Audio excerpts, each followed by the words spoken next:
States. Big area of cloud just piling its way through the plains. That's heading towards the Great Lakes. We've got quite a keen southerly wind coming in, actually, and that's going to continue just nudging its way a little further northwards, pushing the warm, moist air, the damp weather, into the cold air, and that's why it's readily turning to snow just around the Midwest into that northeastern corner. Temperatures are recovering with those southerly winds, around 6 Celsius there for New York, creeping into double figures for DC, but as you can see for eastern Canada, I think you are looking more in the way of snow to come here. Some snow too, a possibility over the mountain states. Wet and windy weather will creep its way into the Pacific Northwest, into BC as we go through Friday into Saturday. Notice we're warming up there for LA, temperatures getting up to around 23 Celsius. Should stay largely dry here over the next couple of days. Largely dry too across the islands of the Caribbean. I think for the Leeward Islands you could see some sharp showers, some wet weather there too into Panama, maybe Nicaragua, Costa Rica also seeing a little bit of damp weather over the next couple of days.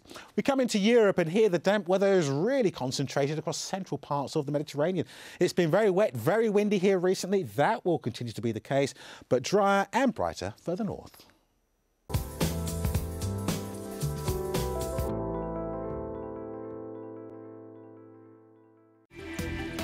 We do accept that there was very bad mistakes made in our banking area.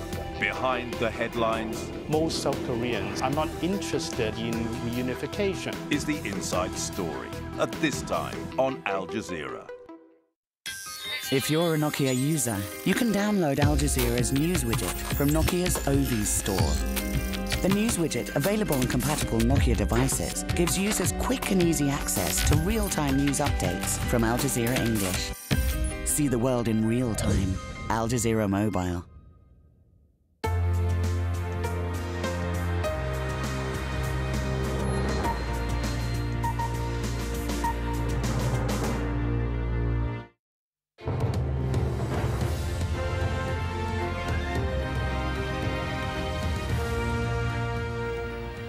Welcome back. Here's another look at our top stories on Al Jazeera. Libyan rebel forces are regrouping after airstrikes on Thursday failed to dislodge them from the key oil terminal at Brega. These pictures from nearby AlJazeera show reinforcements arriving and arming themselves. U.S. President Barack Obama has called for Libyan leader Muammar Gaddafi to go now, but while saying all options are still on the table, Obama would not commit to enforcing a no-fly zone over Libya. And the International Criminal Court has announced a full investigation into alleged human rights violations in Libya. Prosecutor Luis Moreno Ocampo said Gaddafi supporters have been identified and will be charged.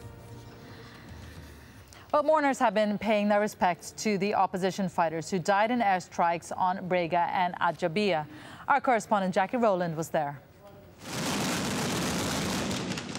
The battle for eastern Libya rages on, from the air and on the ground. The rebels' advanced positions are now about 50 kilometers west of the town of Breka.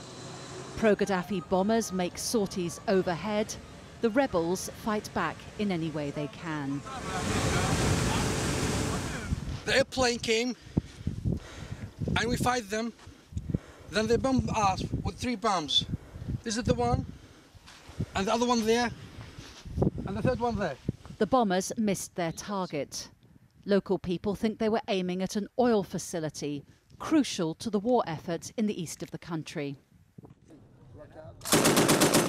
The town of Breka remains in rebel hands for now.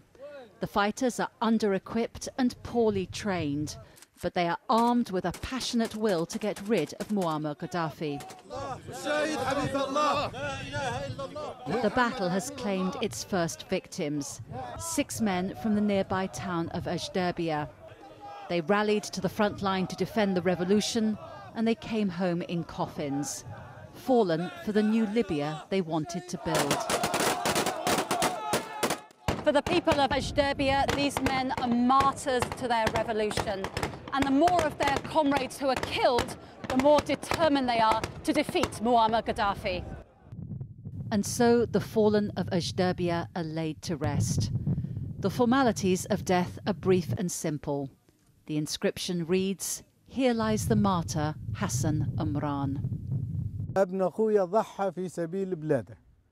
My nephew died for his country. He went to Brega to fight and Gaddafi troops killed him there. Each person must be ready to die for his country. These families have paid the ultimate price in this bloody revolution. And as they say goodbye to their sons, nephews, brothers, they know that other people will doubtless die before the struggle is over.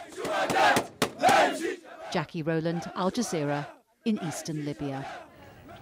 To other news now, and China has announced a big increase in this year's defense budget. But officials in Beijing say the 12.7% increase in military growth is not a threat to other countries.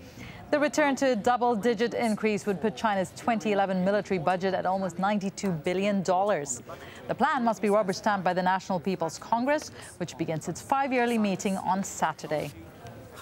Since the NPC session has not yet formally opened, if it's approved by the upcoming session, the defense budget for the year 2011 will be around 601.1 billion yuan.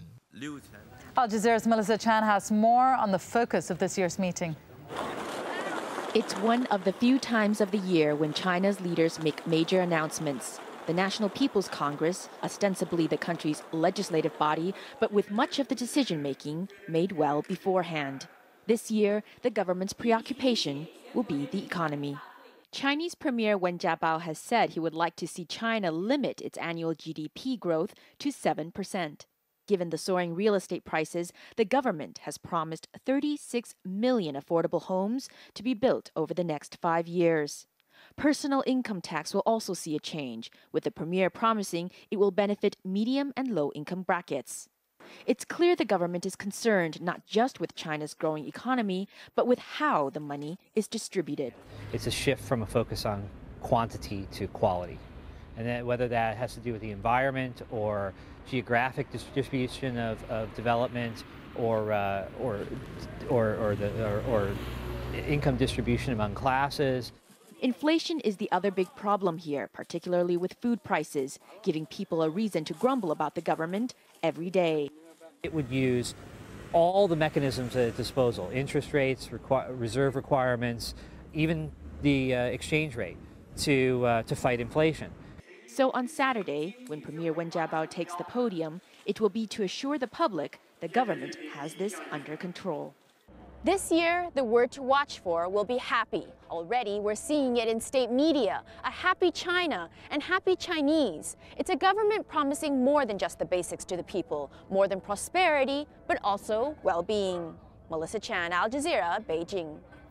The lawyer for a U.S. CIA contractor is facing murder charges in Pakistan, says paying blood money to the victims' families is the best way to free his client. Raymond Davis has been charged after shooting 2 men. He maintains he acted in self-defense. A judge decided on Thursday that he wouldn't get diplomatic immunity in Pakistan. Well, Pakistan's Finance Minister Abdul Hafiz Sheikh says the government will have a proposed 10% hike in fuel prices. The decision came after political pressure from a key party in the ruling coalition. Economists say the government must raise fuel prices to improve its economy. 6 women have been killed